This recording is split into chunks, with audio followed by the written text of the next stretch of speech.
Russia Ukraine war के बीच रूस के राष्ट्रपति व्लादिमीर पुतिन की छवि और ज्यादा मजबूत हुई है।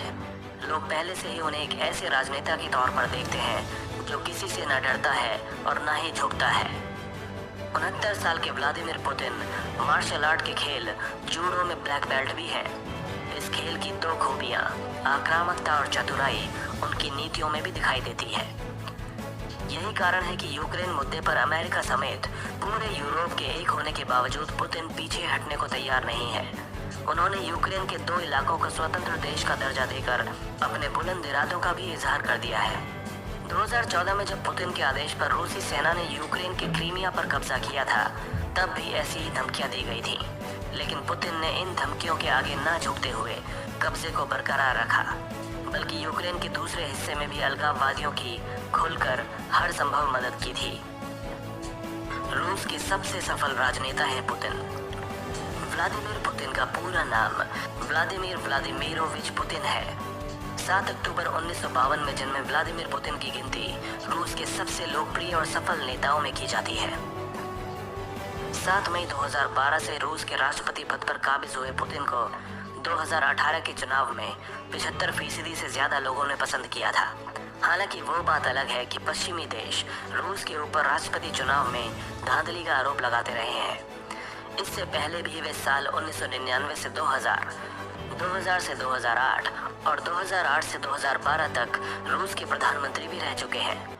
अपने प्रधानमंत्री कार्यकाल के दौरान पुतिन यूनाइटेड रशिया पार्टी के अध्यक्ष भी रह चुके हैं। इस पद पर वर्तमान में रूस के पूर्व प्रधानमंत्री और वर्तमान में रूसी संघ की सुरक्षा परिषद के उपाध्यक्ष दिमित्री मेदवेदेव काबिज हैं। एक सीक्रेट एजेंट भी रह चुके हैं पुतिन। व्लादिमीर पुतिन राजनीति में आने से पहले सोवियत संघ की खुफिया एजेंसी केजीबी के लिए काम करते थे। केजीबी ने उन्हें जर्मनी के शहर ड्रेसडन में एक ट्रांसलेटर के तौर पर नियुक्त किया। हालांकि केजीबी में उनके काम को लेकर अक्सर सवाल उठते रहे हैं। इसके बावजूद पुतिन को नजदीक से जानने वालों का दावा है कि पुतिन महज मीडिया रिपोर्टिंग पर नजर रखने जैसा कम महत्वपूर्ण काम ही करते थे। वे केजीबी में लेफ्टिनेंट कर्नल के पद तक पहुंचे थे।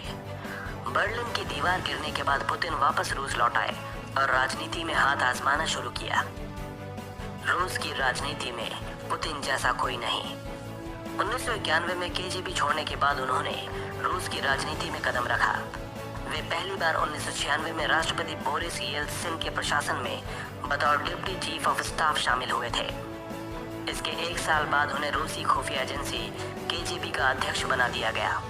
1999 की शुरुआत में येल्त्सिन ने पार्टी के भीतर और बाहर भारी विरोध के बावजूद उन्हें रूस के प्रधानमंत्री के रूप में नियुक्त किया। उनके कद का अंदाजा इसी बात से लगाया जा सकता है कि येल्त्सिन के अप्रत्याशित रूप से इस्तीफा देने के कारण 31 दिसंबर 1999 को पुतिन को रूस का कार्यवाहक राष्ट्रपति नामित कर दिया गया था। इसके बाद पुतिन ने राजनीति के क्षेत्र में कभी भी पीछे मुड़कर नहीं देखा। उन्होंने साल 2000 और 2004 में रूस के राष्ट्रपति पद का चुनाव जीतकर अपने सभी विरोधियों को पस्त कर दिया था। रूस के संविधान में संशोधन कर बने शहंशाह। उस समय के रूसी संविधान के अनुसार कोई भी राजनेता लगातार 3 बार रूस का राष्ट्रपति नहीं बन सकता था। यही कारण था कि 2008 में पुतिन ने अपने खास दिमित्री मेदवेदेव को रूस का राष्ट्रपति बनवाया और खुद प्रधानमंत्री के पद पर आसीन हुए। सितंबर 2011 में पुतिन के कहने पर रूस के संविधान में संशोधन किया गया, जिसके कारण रूस के राष्ट्रपति का कार्यकाल 4 साल से बढ़ाकर 6 साल कर दिया गया। मार्च 2012 में व्लादिमीर पुतिन दोबारा चुनाव जीतकर रूस के राष्ट्रपति पद पर फिर से आसीन हुए। 2018 में रूस में हुए राष्ट्रपति चुनाव में तो पुतिन को 75% से ज्यादा मत मिले थे।